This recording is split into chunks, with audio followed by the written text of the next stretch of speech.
Scrapping of the morning show that consists of Keyshawn Johnson, Jay Williams, and Max Kellerman. Previous layoffs of behind-the-scenes people. They took a big chunk.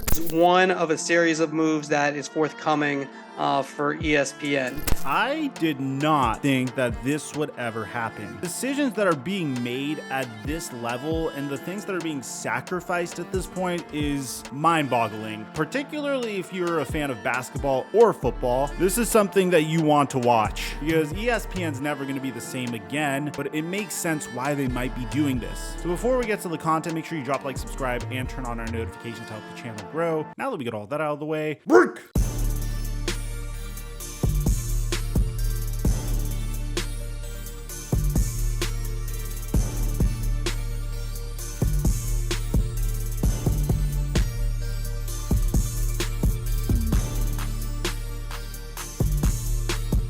The NFL and NBA season are officially over, and I need something to hold me over until at least the NFL season comes back. So I've been playing prize picks for the WNBA and the MLB, and I've been fairly successful. It's a good way to get some extra action on games that I wouldn't really watch otherwise. I post my picks onto my Instagram story daily, and I've been hitting on a decent amount of them. And right now, when you use my promo code Mikerophone, they'll double your deposit up to $100. Mic check 1 2 1 2. What's going on, everybody? ESPN has been the sports media giant ever since we could remember. I mean, growing up as an 8-year-old Mike, I would wake up in the morning, put my shoes on while watching SportsCenter each and every day. For as long as I could remember, ESPN has been a crucial part of my life. And for the most part, they dominated the scene, primarily because that was the only place you could get sports highlights from until the internet really took off. Now you can consume sports content from a plethora of platforms, whether it's publications like Bleacher Report or The Athletic, looking up sports highlights on YouTube. As a result, the need for SportsCenter and ESPN has slightly diminished. However, since they hold exclusive licenses and could produce some content that most publications would have a difficult time doing, and also since they've been around for a long time and are a legacy media corporation, they are still the most successful sports network out there. But they aren't without their controversies. For instance, on my Flight Mike basketball channel, we've covered the case of Malika Andrews, an investigative journalist who really seems to do whatever she possibly can to dig up old dirt about people she's talking about, even at the most inappropriate situations. I mean, for example, when a basketball player by the name of Adrian Payne passed away, this is what Malika had to say when she was reporting his death. Former Michigan State star Adrian Payne was shot and killed in Orlando, Florida, early Monday morning. He was waived by the Magic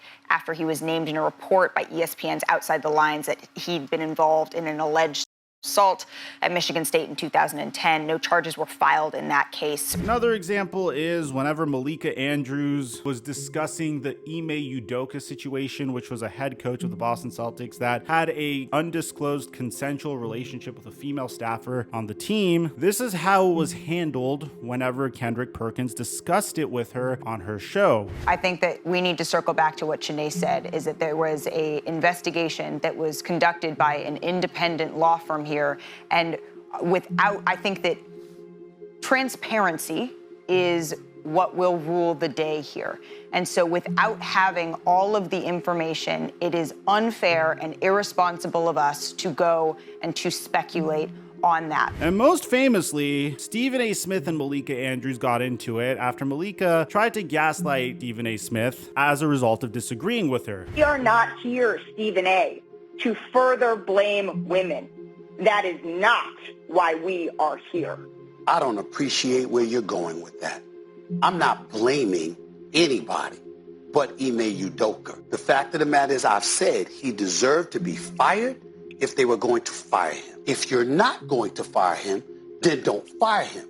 My issue is all of this being publicized. And although, don't get me wrong, I don't mind someone having a different opinion than me. My issue is whenever you begin to see one particular personality not allowing another personality to disagree with her on the show. The reason why this is such a big deal is the reason why these hot take shows work or these debate shows work is typically when there's two opposing sides debating one particular topic, there's a higher likelihood that the viewer that is consuming the content will feel represented, which is why I think my job's a little bit more impressive, because I could really only give you one side, or it's up to me to give you guys both sides. My last example is from my NBA draft live stream, where she quite literally tried to cancel the number 2 overall pick in the most watched NBA draft in NBA history by saying this. Miller, his name did surface in court testimony involving a case where his former teammate and another man, they've been indicted for capital murder in the fatal shooting in Alabama,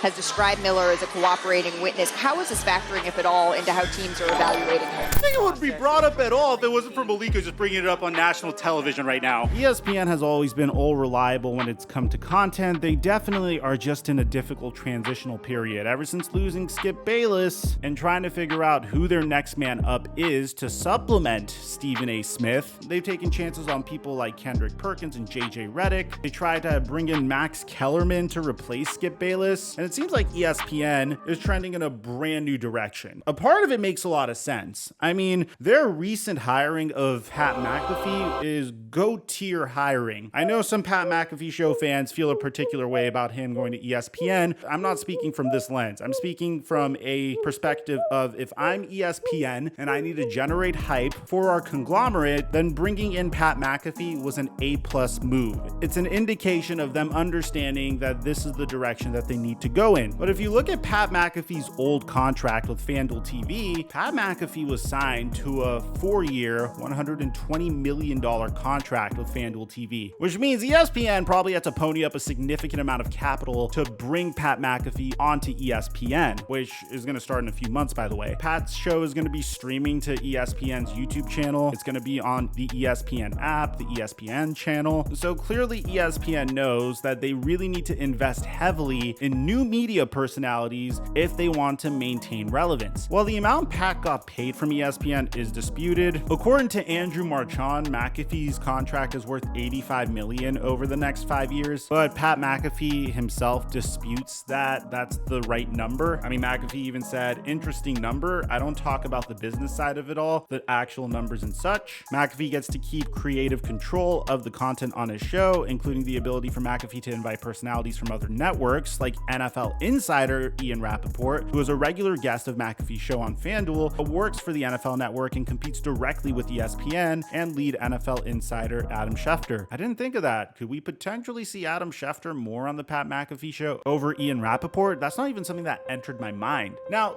today ESPN decided to make a very big decision. I mean, a significant move that without a doubt is going to alter the course of its conglomerate over the next couple of months. The first piece of news we found out is longtime SportsCenter anchor Neil Everett was going to get cut. There you go! Neil, how's it, bro? Mahalo, my friend. Aloha. Love being over your shoulder, Neil. Neil, how are you, champ? Until we meet again. Hey, man, I'm so proud to be your partner, brother. Hey, man.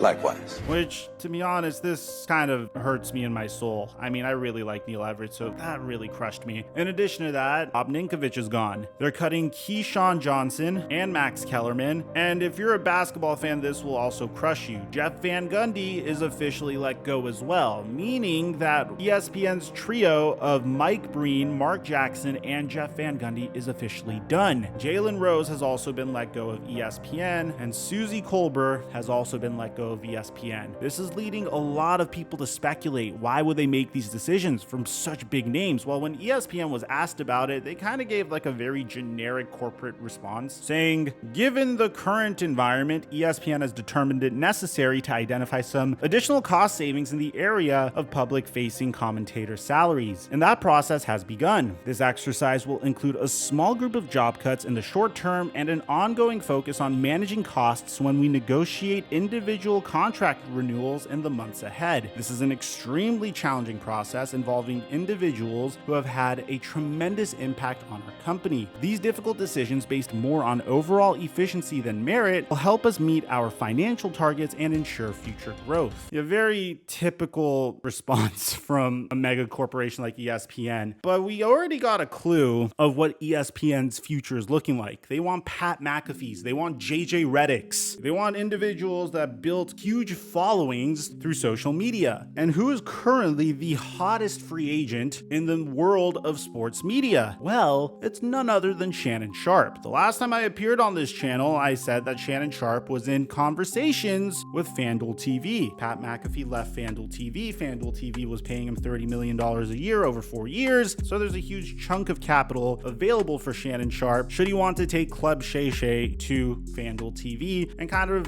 fill the role that Pat McAfee did. But now, many are speculating that ESPN is preparing a Godfather-like offer for Shannon Sharp. Look, man, if you want to compete against a company like FanDuel, which, by the way, is a sports gaming company that has a lot of money to invest in these types of personalities because, well, sports gaming makes a lot of money. So it's a very legitimate philosophy to think that ESPN is trying to go all in on another big fish like Shannon Sharp. Their recent additions of JJ Redick and Pat McAfee indicate that they're pursuing this type of personality. And Shannon Sharp leaving Fox Sports was a very, very big deal. And he's very well liked, and the Shannon Sharp brand has grown tremendously during his time on Undisputed. Now, do I think this is the most likely offer? I think at this point, Shannon Sharp is probably going to choose whichever situation will allow him to have full creative control over his own content, allow him to grow his brand the most, and put him in a situation where he doesn't really need to answer to anybody, on top of paying him the most. I feel like that's the original reason why he left Undisputed to begin with. I mean, again, if you want to compare Skip Bayless's contract, for instance, with Fox Sports, which is still a crazy contract, Skip Bayless signed a 4-year, $32 million contract extension with Fox in early 2021. That's a lot of money, don't get me wrong, but when you're comparing that to $30 million a year annually that Pat was getting to do the Pat McAfee show, it's a completely different ball game at that point. It's almost 4 times as much money per year. I think given the fact that Shannon Sharp was already with a major sports news organization beforehand, might result in him leaning towards FanDuel over ESPN, but I feel like money trumps all in this particular instance. But maybe for Shannon Sharp, he also wants flexibility over when he could run his show. He did mention that it was a little difficult for him to wake up that early in the morning in order to make it to Undisputed. Bear in mind, Undisputed films in Los Angeles, but needs to start airing at 9 a.m. Eastern time, which means Shannon Sharp had to wake up at 4 a.m. to drive into the studio each and every day on weekdays for about 7 years. So I don't necessarily blame him if he's going to opt for more flexibility at this stage of his career and money, but it wouldn't shock me if ESPN threw the bag at Shannon Sharp in order to bring in a fresh infusion of talent. They're not going to just let go of their old personalities for absolutely nothing. This makes a lot of sense to me. Unfortunately, yeah, Malik Andrews hasn't been let go, so I'll keep you guys posted on everything I find out on this YouTube channel, and let me know what you guys think in the comment section down below. Aside from that, I'm your boy Mike, and I'm dropping our mic until our next upload.